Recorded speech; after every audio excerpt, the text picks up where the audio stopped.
Wildfire, Chapter 1. No, Mama, please. It seems as though no matter how much I beg, my parents are determined to get me through the palace gates, not caring if this arrangement is something that I might want. The invitation wasn't for me. It was for real members of the branch families, not for the orphan children they take in and raise. I have no business here, and that had been made clear to me time after time when my name had been left off of invitation after invitation sent out by the ruler of our kingdom and his family. I am not recognized as the youngest child of the Cloud family because I lack the blood and the breeding, not even the cousin of a cousin to the family that had cared for me so deeply since discovering me swaddled and waiting in the gate of their own estate, my actual parents likely paupers who couldn't afford another mouth to feed.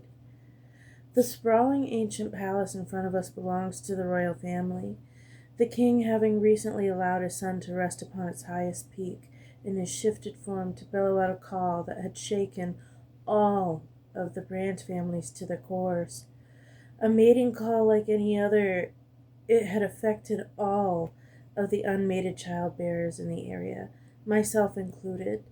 It had forced me to my knees, ready to weep from the distress caused by the unexpected shudders that had rocked my frame, the urge to run to him so unsettling.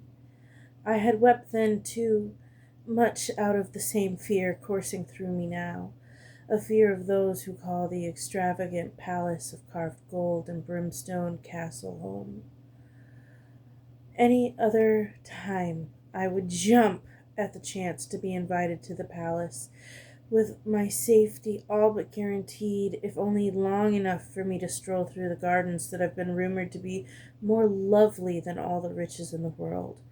The roses that grow there so fine they themselves are the royal family's crest. But my desire to see the roses is much outshadowed by my will to stay alive. My presence would be an insult to the crown, and even though my parents know this, they keep insisting, twisting their words this way and that, but only really saying one thing. The invitation was for all eligible unclaimed to present themselves. You are our child, the child of a branch family, no matter what anybody else says. You are beautiful, beautiful enough to be presented with the other eligible girls, Rain. It wasn't as if the prince's call specified, but only purebred dragons at the end. It's hard to tear my wrist from her after she grabs it again to try and lead me inside, my father having taken my sisters inside the gates already to find our rooms so that they might be freshened up before presenting themselves this evening at dinner. Mama, I'm not even a girl. I'm a runt. The prince won't want me. He won't want me now, all red in the face and covered in tears. He won't want me sheltered in his home, and he most definitely will not want me presented to him and his father the king. This evening, in full dress, at home, mixed amongst other angel-faced beauties of the land, it does not matter. That doesn't matter. What matters is that you're beautiful and that you can give him babies. You wouldn't be the first male queen to sit upon the throne if selected, and you won't be the last. Now stop embarrassing me and come along. The way Mama hisses at me in her anger, I'm fearful to go anywhere with her, let alone to our family's accommodations, where we would be sheltered from the eyes of curious onlookers should she decide to strike me across the cheek for giving lip and being difficult in such a public place. You need to be quiet and stop resisting, Miss Rain. We are not going to snub His Royal Highness over being shy. Everything will be fine if you just listen for once. All it takes is just one look, and if you watch, Prince Imrys will fall for you, and you'll be back on this very moment looking... I'll edit this chunk out. Everything will be fine if you listen for once. All it takes is one look, and you watch Prince Imrys will fall for you. And you'll look back on this moment sitting on his lap a month from now and realize just how foolish you are when you let your thoughts run away with you.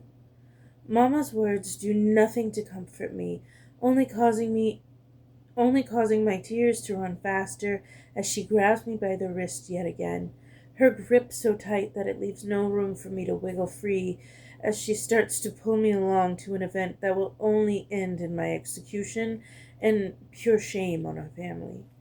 Me and my runt of a shift. I cannot figure out why my parents think that I will be safe here, even if I am not just a nameless guest to witness the choosing of the next Dragon King's bride.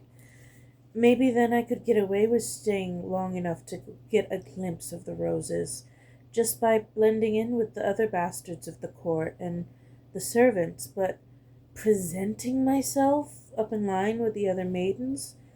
Just thinking about it makes my body want to curl in on itself. The echo of the roar that had sounded last week, enough to make me weak in the knees even now. I don't even want to catch a glimpse of Prince Emrys. His call had been that devastating.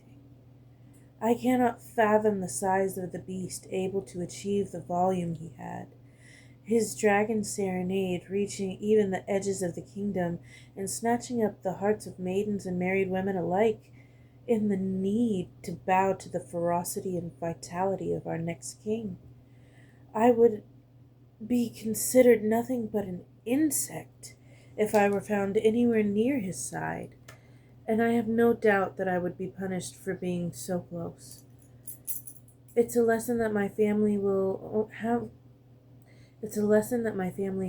only have the opportunity to learn once, and I fear that the cost of such said lesson will be my own life, an insult to the crown of this magnitude, no small matter. And that's chapter 1. Meet me back here tomorrow night for chapter 2, bitches.